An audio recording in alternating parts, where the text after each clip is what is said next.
Boa noite, né, a todos. Shabbat Shalom. Sou muito grato a Deus, porque nós estávamos sem nenhum levita aqui. E eu comecei a orar a Deus e pedir a Ele: Senhor, manda o levita. Hoje nós recebemos o Denis, o Beto, o Neto, 3, né? Então, somente o Senhor mesmo para fazer muito mais do que pensamos ou imaginamos. A nossa porção de hoje, chamada Parashá Ruká, porção Ruká. Ruká quer dizer em hebraico estatuto. E ela está no livro de Números, 19:1 até 22:1. Na parte dos profetas em Juízes 11, de 1 a 33, e no Novo Testamento, João 3, de 10 a 21. Eu gosto sempre de iniciar com o Salmo, né? O Salmo é um louvor a Deus. Então vamos ler o Salmo 95. Vinde, cantemos com júbilo ao Senhor.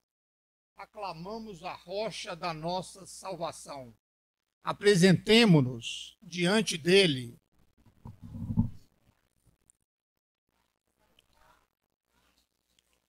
Pois o Senhor é o grande Deus, o magnífico Rei acima de todos os deuses.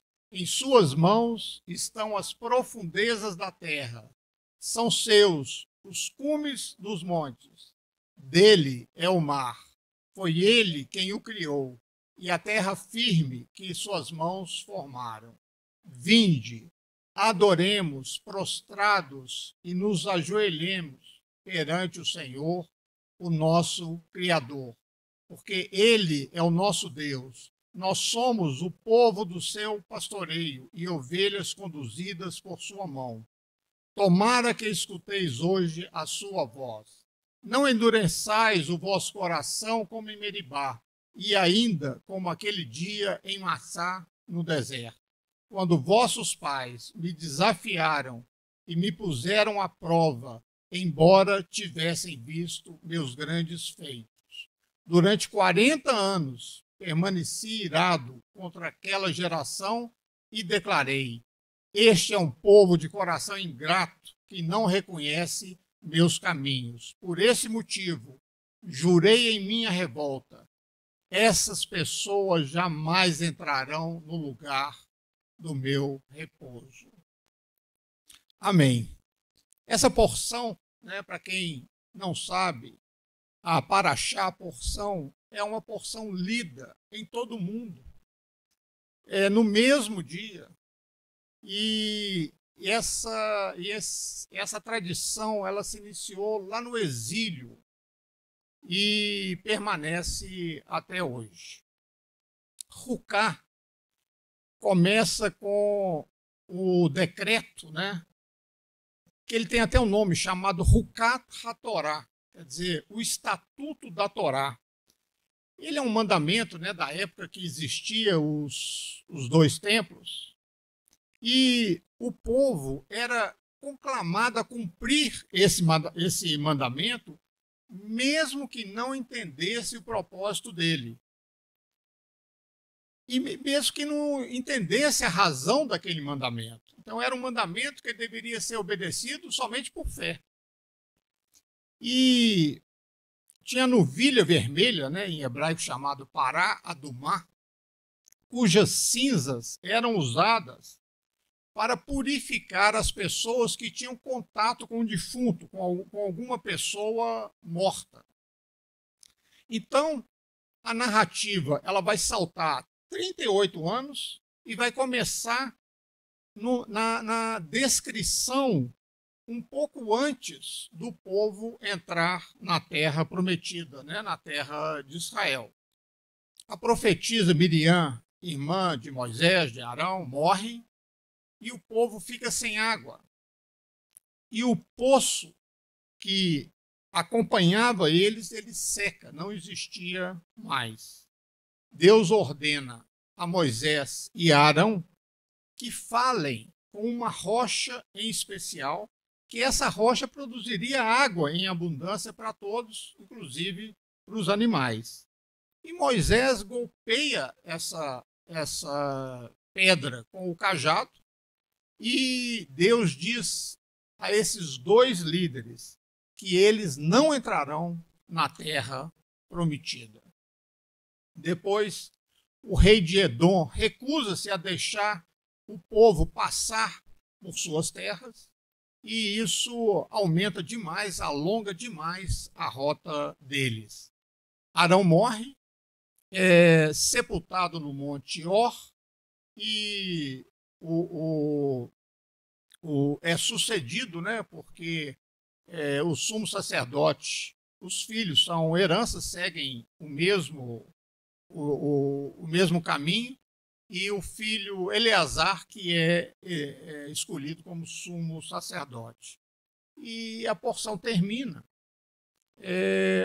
com as batalhas, a vitória sobre Sihon, o rei de Emore, e também sobre Og, o rei de Baxã. Logicamente, o nosso tempo não dá para...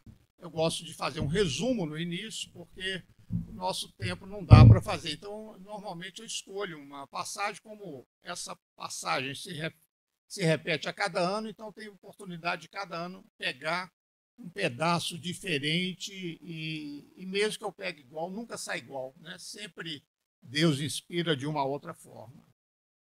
Por que Moisés bateu na pedra? Moisés batendo nessa pedra é um dos episódios mais intrigantes dessa porção. O poço de água que eles tinham, que abastecia todo o povo, secou.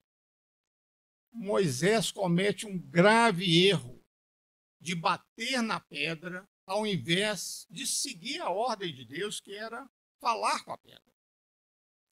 Como resultado, Moisés deve morrer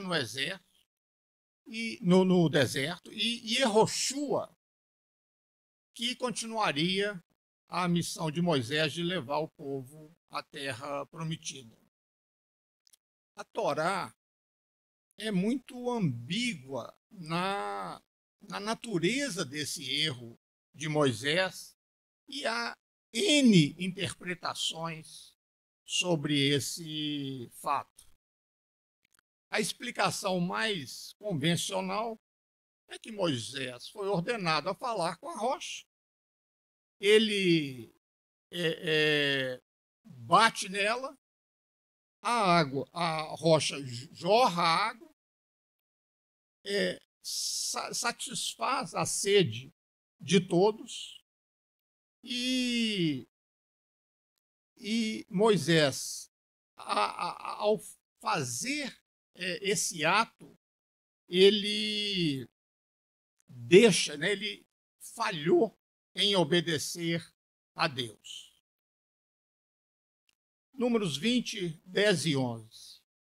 Moisés e Arão reuniram o povo diante da rocha, e Moisés lhes disse: ouvi agora, rebeldes, porventura faremos sair água dessa rocha para vocês outros?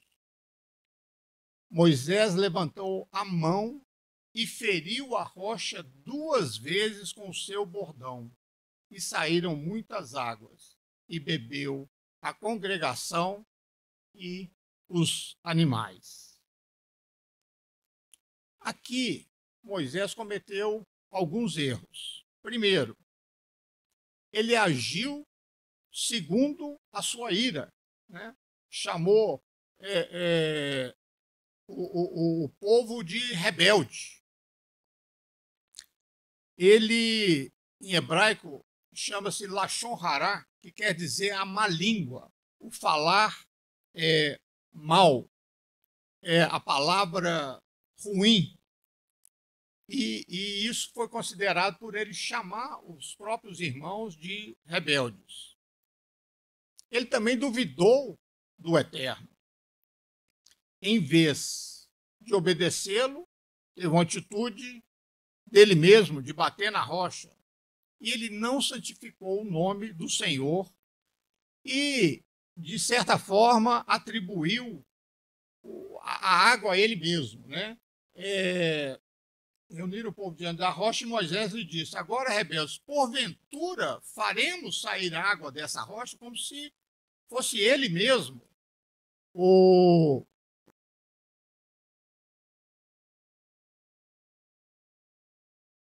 não entrou na terra que ele tanto ansiava durante tantos anos. Um líder, ele está sempre na mira do povo.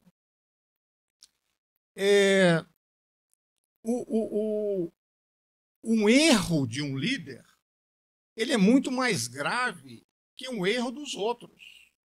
Porque o exemplo é um forte aliado, né, da forma de um líder comportar. Esse é o modo que a congregação aprende e vê e avalia. Moisés, aparentemente, não cometeu um pecado tão grave, mas aos olhos do Eterno, a sua desobediência, a sua explosão de raiva com palavras ofensivas foram suficientemente graves para proibir a sua entrada na Terra Prometida. Devemos ser cuidadosos quando somos líderes, principalmente no cumprimento dos mandamentos, para que nós não percamos a herança, a nossa herança. A gente começa servindo a Deus batendo na pedra. A gente pode não entender o que significa isso, mas a gente segue a ordem de Deus porque é isso que nós devemos fazer, seguir sempre a ordem de Deus. A gente começa a dominar nossos impulsos, nossos anseios e busca cumprir os mandamentos. Mas então a gente começa a amadurecer espiritualmente. E aí nós temos agora que falar com a rocha. Devemos adquirir entendimento para realmente convencer a nós mesmos, as nossas emoções, bem como a nossa mente, de que devemos nos tornar pessoas espirituais. Só então, aí, nós estaremos prontos para entrar na Terra Prometida. Números 19, 2 diz o seguinte: este é o estatuto da lei que o Eterno ordenou, dizendo: dize aos filhos de Israel que vos tragam uma novilha vermelha perfeita, sem defeito, que não tenha ainda levado jugo. Esse versículo diz que o mandamento chamado Ruká, que é o título da nossa porção, é o mais importante da Torá. Não pelo mandamento em si, mas o que é isso de pegar uma novilha vermelha, rara, né? Para que isso? Ninguém consegue entender. Então é um teste de obediência. Os mandamentos, né, classificados como mandamentos Ruk ou Ruká, são todos os mandamentos que ele não tem lógica, que ele não tem uma explicação clara e simplesmente devemos obedecer. A novilha, ela tinha que nascer com uma cor diferente das outras. Ela tinha que nascer vermelha.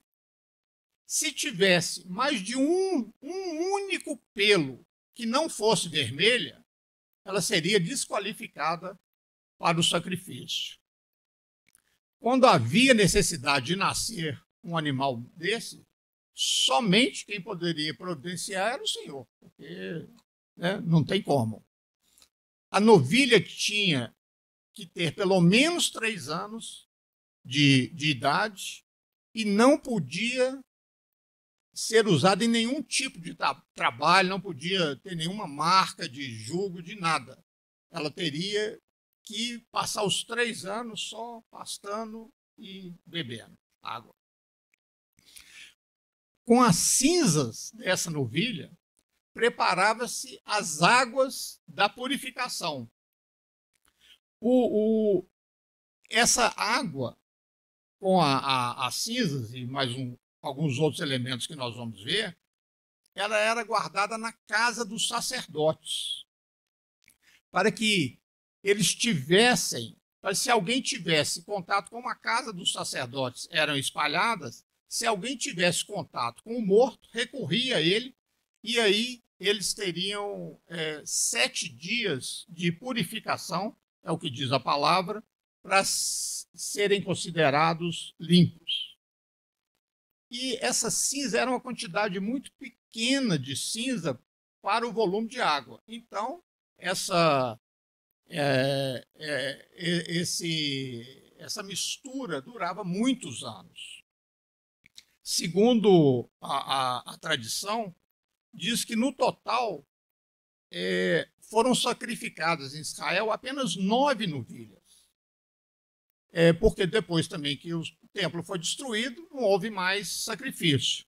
Mas enquanto os templos estavam de pé, foram apenas 9 novilhas sacrificadas.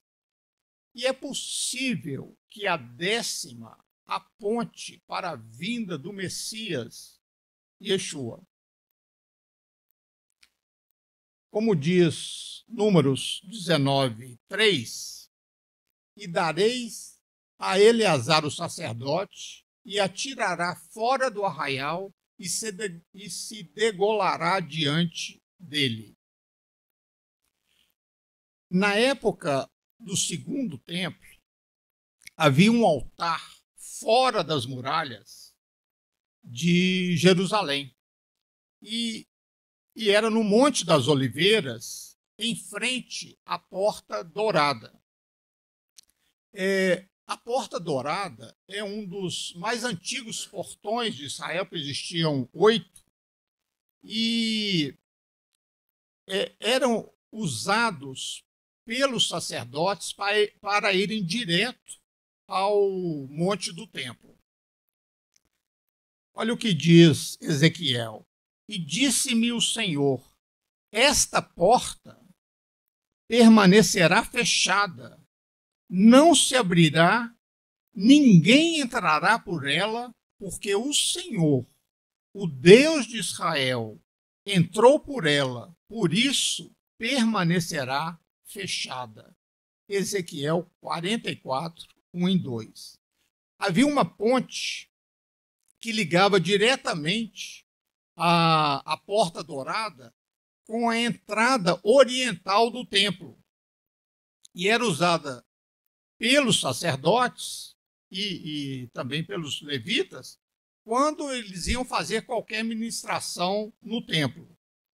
Caso eles tivessem pisado sobre as sepulturas ou contato com algum morto, eles estariam contaminados, não poderiam celebrar o culto e teriam que esperar 7 dias para voltar para o serviço do sacerdote.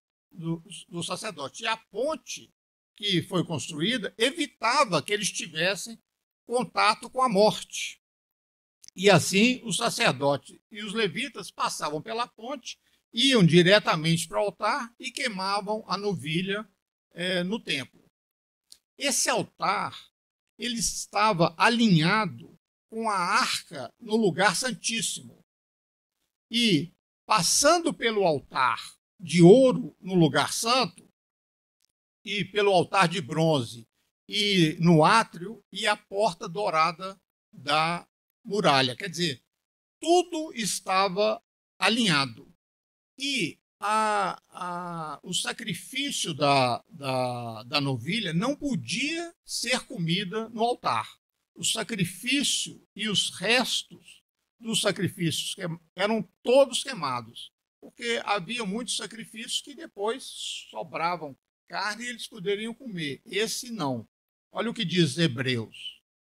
Temos um altar de que não tem direito de comer os que servem ao tabernáculo, porque os corpos dos animais cujo sangue é pelo pecado trazido pelo sumo sacerdote para o santuário são queimados fora do arraial.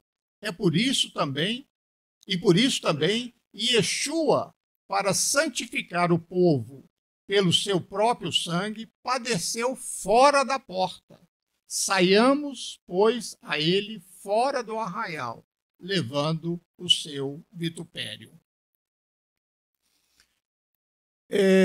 Aqui há uma referência clara ao altar que estava no Monte das Oliveiras, quando a carta de Hebreus foi escrita.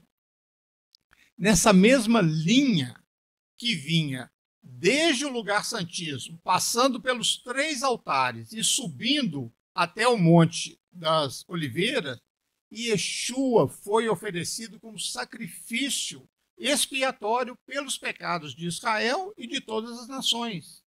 Em algum lugar do Monte das Oliveiras, ele teria que ser morto lá, para cumprir a imagem, a sombra que era projetado nesse culto do templo. E Eleazar, número 19:4. E Eleazar, o sacerdote, tomará do seu sangue com o dedo e dele espargirá para a frente da tenda da congregação 7 vezes.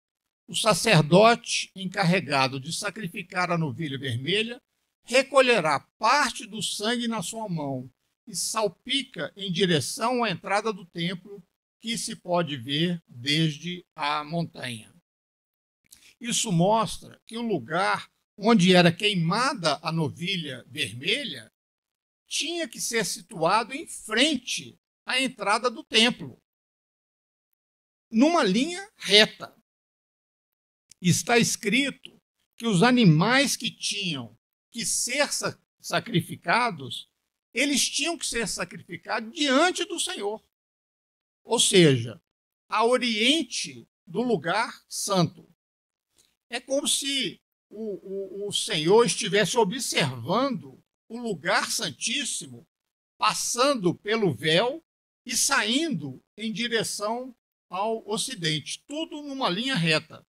Portanto, também o sacrifício de Yeshua teria que ser feito diante da entrada do templo em Jerusalém, no Monte das Oliveiras, e não atrás do templo, como indicam algumas tradições. A imagem que projeta não pode indicar um lugar atrás do Eterno, na parte de trás do templo, porque todos os sacrifícios tinham que ser apresentados diante do Senhor para que fossem agradáveis ao Senhor, como está lá em Levítico, que nós já vimos. Números 19:5. Então queimará a bezerra perante os seus olhos, o seu couro, a sua carne, o seu sangue, com o seu esterco se queimará. A novilha é queimada por inteiro, não sobra nada. Isso significa que a entrega tem que ser total. A entrega do Messias foi total. E os sacerdotes tomarão um pedaço de madeira de cedro, e isopo e carmesim e os lançará no meio do incêndio da bezerra. Os 3 objetos, madeira de cedro, isopo e carmesim, tinham que ser acrescentados a fim de produzir as cinzas, que logo eram misturadas na água para que servisse como água de purificação. Então a gente pode supor que a madeira usada para sacrificar Yeshua era o cedro. O isopo, você sabe o que é isopo? É um arbusto que ele nasce em áreas áridas, mais comum no Mediterrâneo e na Ásia, e dele se faz coisas medicinais, né, emplaços medicinais, e serve também para fazer óleos e licores. Ele era usado na purificação, para espalhar o sangue e a água. E também foi usado na saída do Egito para untar as portas. Usou-se o hisopo também na purificação dos leprosos, e aqui se usa para limpar da comunicação, da contaminação por contato com o morto. O hisopo também ele está relacionado à morte do Messias, porque conecta ele com a libertação do povo do Egito. Conecta ele com a purificação dos leprosos, né? A doença não é lepra, mas a Bíblia traduz como lepra, que simboliza o pecado e a purificação ritual produzida pelo contato com a morte. As cinzas da novilha vermelha, elas foram divididas em 3 partes. Uma parte foi colocada no Monte das Oliveiras.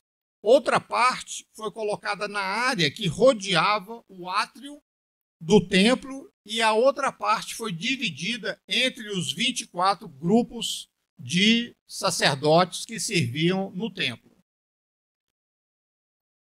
A parte das cinzas que foram para o Monte das Oliveiras, ela foi utilizada para consagrar os sumos sacerdotes, para eles poderem preparar outras novilhas para gerações futuras.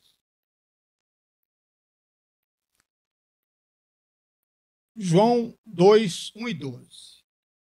3 dias depois, houve um casamento em Caná da Galileia, achando-se ali a mãe de Yeshua.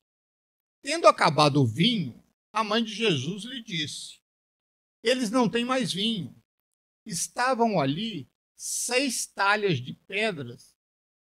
Veja bem, 6 talhas de pedra que os judeus usavam para as purificações. E cada um levava 2 ou 3 metretas. Metretas é uma medida da época, era mais ou menos 30 litros. Jesus lhes disse: enchei de água as talhas. E eles as encheram totalmente. Então lhes determinou: tirai agora e levai ao mestre-sala. Todos costumam pôr primeiro o bom vinho, e quando já beberam fartamente, servem o inferior. Tu, porém, guardaste o bom vinho. As 6 talhas de pedra que foram usadas por Yeshua para transformar água em vinho eram normalmente as mesmas usadas para a purificação dos judeus que tinham entrado em contato com algum cadáver.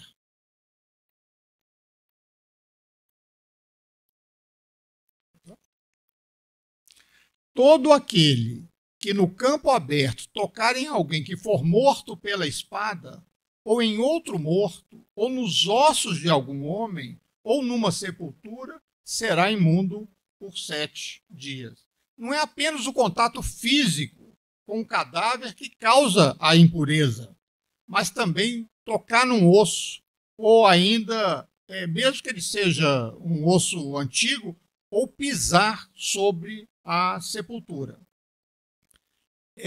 Essa que é a razão que os sepulcros eram bloqueados, para que ninguém pisasse ali desnecessariamente.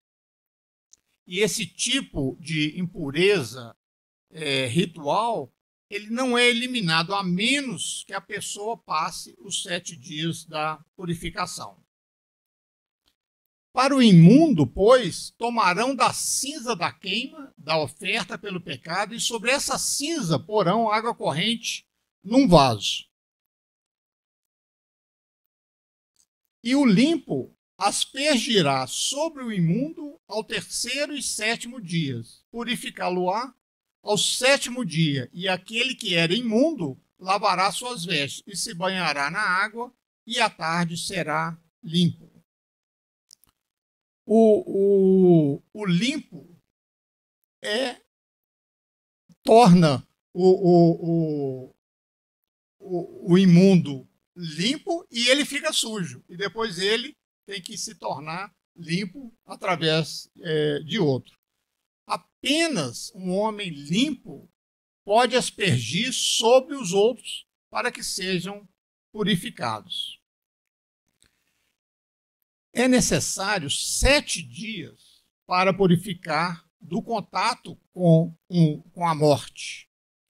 No 8º dia, ele já está limpo. Da mesma forma, o mundo passará por 7.000 anos de processo de purificação e depois haverá juízo. O 3º dia corresponde ao 3º milênio desde Adão, quando os filhos de Israel saíram do Egito e receberam a Torá, que purifica. Para o 7º milênio virá o Messias, Yeshua, para purificar não somente os que tocaram em mortos, mas os próprios mortos, que serão ressuscitados. Aqui está falando de 2 momentos muito importantes na história. A primeira e a segunda redenção, o 3º e o 7º milênio.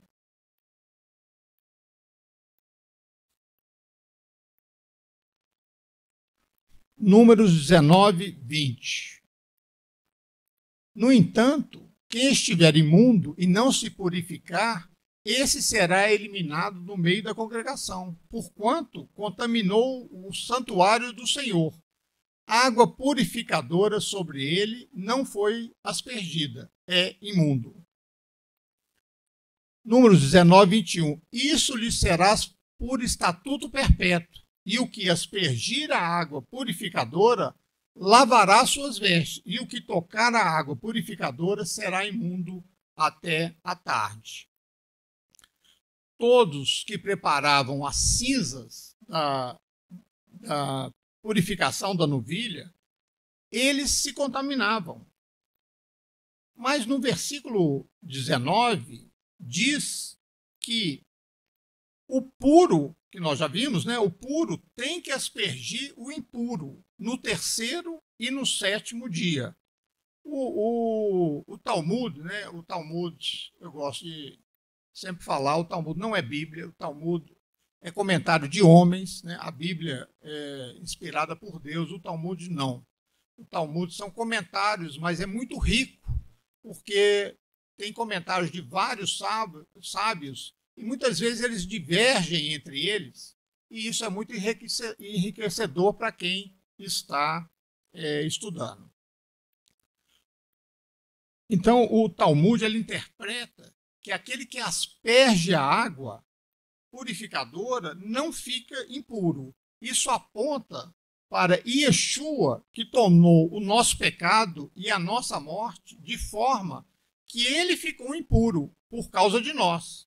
Mas nós fomos purificados através dele. Então, depois da ressurreição, Yeshua teria que passar por 7 céus para ser purificado da impureza da morte e poder entrar no lugar santíssimo, no tabernáculo celestial.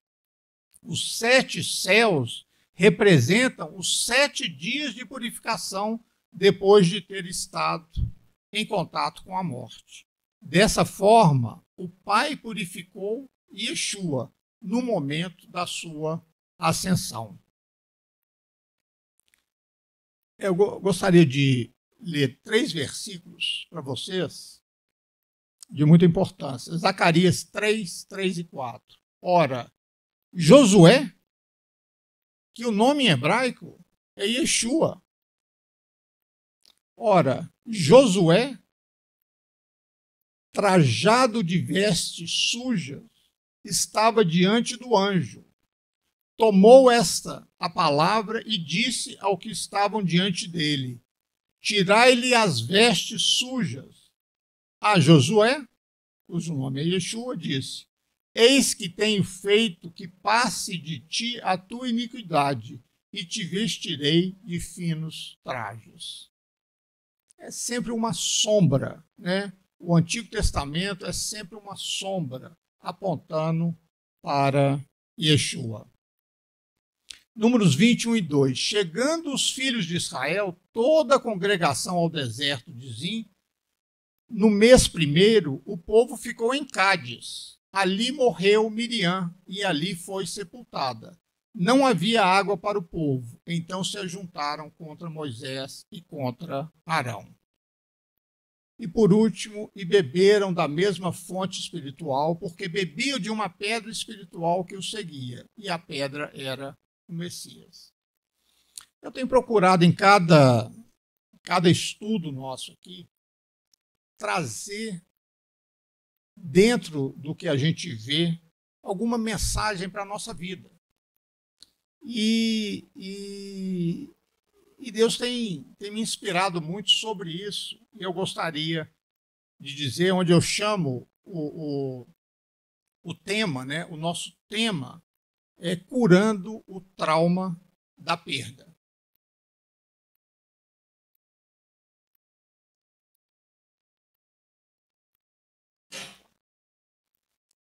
Eu levei 1 ano para me recuperar da morte do meu pai. Os rabinos, eles criticam quem fica de luto por muito tempo. Segundo eles próprios, Deus estaria dizendo: você é mais compassivo do que eu? O rabino Maimônides disse: uma pessoa, ela não deve ficar excessivamente com o coração partido por causa da morte de um ente querido. Como se diz, não chore pelos mortos, nem se lamentem por ele. É esse versículo. Povo de Judá, pelo rei morto, nem lamentem sua partida. Plantei amargamente, entretanto, por aquele que está indo para o exílio, porquanto jamais retornará, tampouco contemplará sua terra natal. Isso significa, né, não chore excessivamente, porque a morte é o caminho do mundo. E aquele que sofre excessivamente com o caminho do mundo vai ser prejudicado. Com raras exceções, o limite dessa dor do luto na Torá é 1 ano, e não mais do que isso. No entanto, saber dessas coisas não nos ajuda. Nem sempre a gente consegue ter controle das nossas emoções. E mesmo que a gente esteja acostumado a confortar os outros ao longo dos anos, não quer dizer que isso nos dá um preparo para a nossa própria experiência de perda. A lei judaica regula a conduta externa, não o sentimento interno. E quando fala de sentimento, é como se quando diz, né, por exemplo, amar, né, não odiar, quando fala dos sentimentos, geralmente se traduz isso como um comportamento que a gente assume que o nosso coração está seguindo as Escrituras. Eu senti um buraco negro, existencial, né, com a morte do meu pai, um vazio dentro de mim, e isso amorteceu as minhas sensações, né, me deixando incapaz de dormir bem e me deixando incapaz de ter foco naquilo que eu fazia. E é como se a vida tivesse acontecendo a uma distância longa e eu fosse um espectador de um filme fora de foco, com a imagem fora de foco e sem som.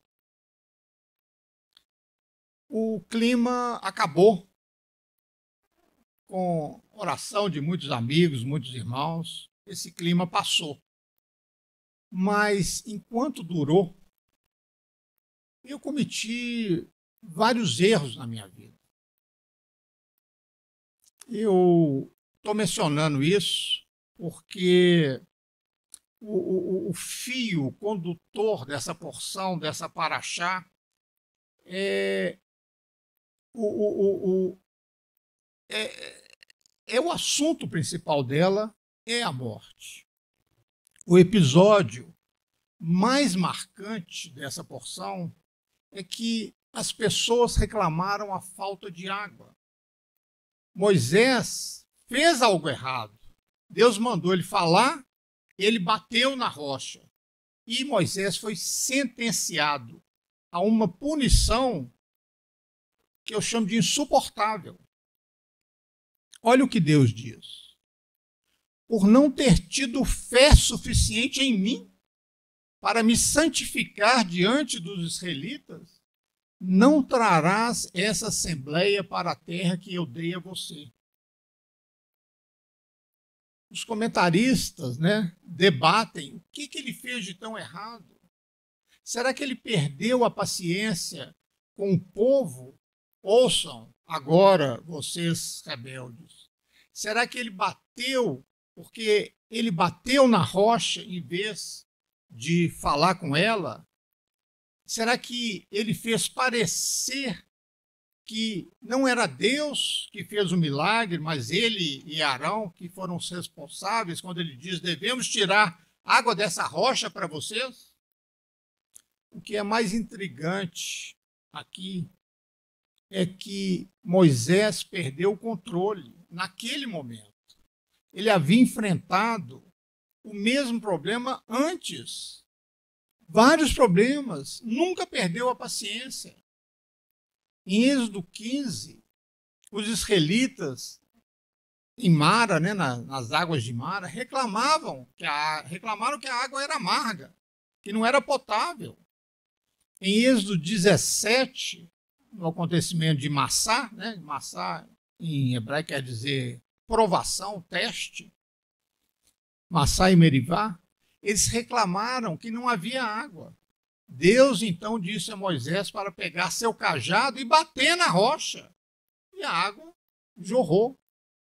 Portanto, quando na nossa paraxá Deus diz a Moisés: pegue o cajado e fale com a rocha, certamente seria um erro perdoável. Presumir que Deus está mandando ele fazer uma coisa que ele já tinha feito antes. Ele bateu antes na rocha e não aconteceu nada. Foi o que ele disse da última vez. Deus falou com ele. Moisés estava seguindo um precedente.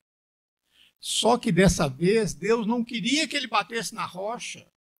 Mas se ele não queria que ele batesse na rocha, para que ele ordenou ele pegar o cajado?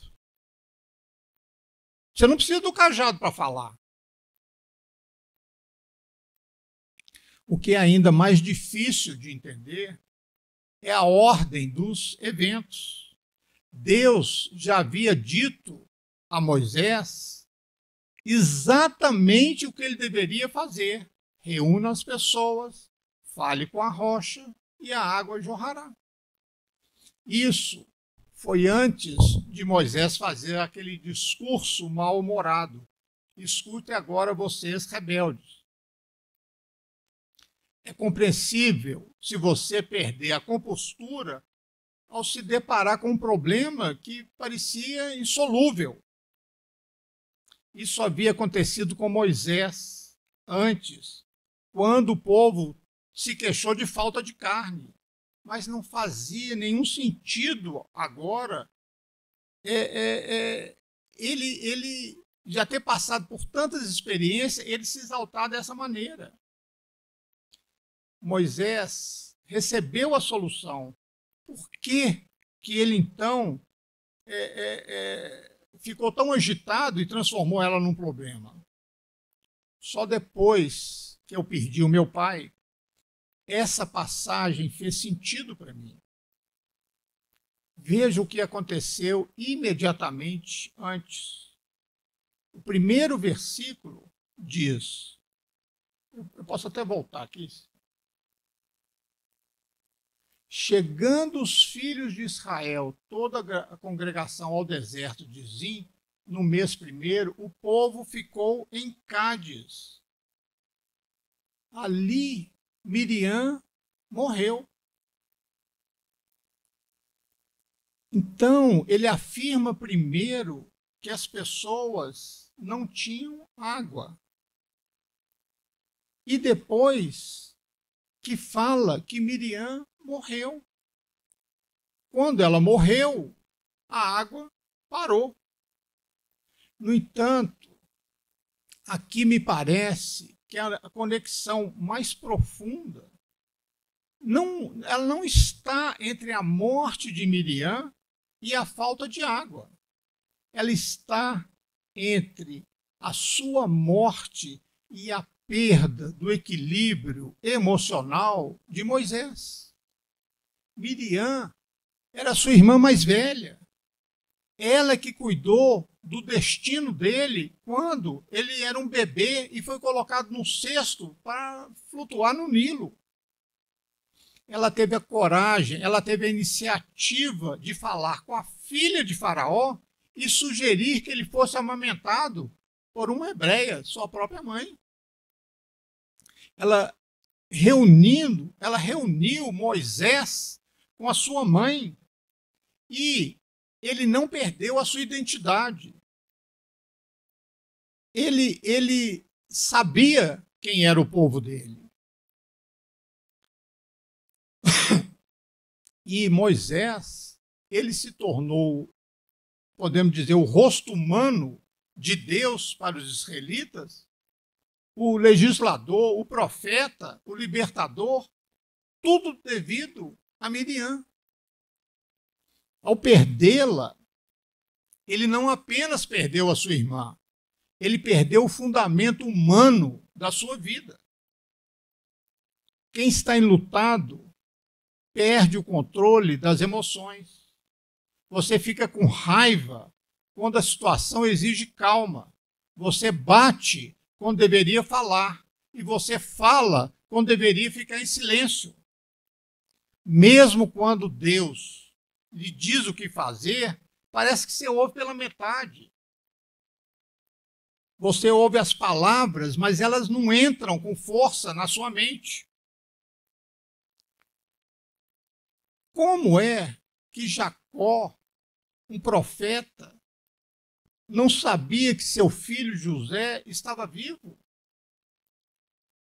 Porque ele estava no estado de luto. E a Shekhinah de Deus, a presença de Deus, ela não nos visita quando estamos enlutados, em estado de luto, segundo o Talmud, Pessahim 17a, 117a.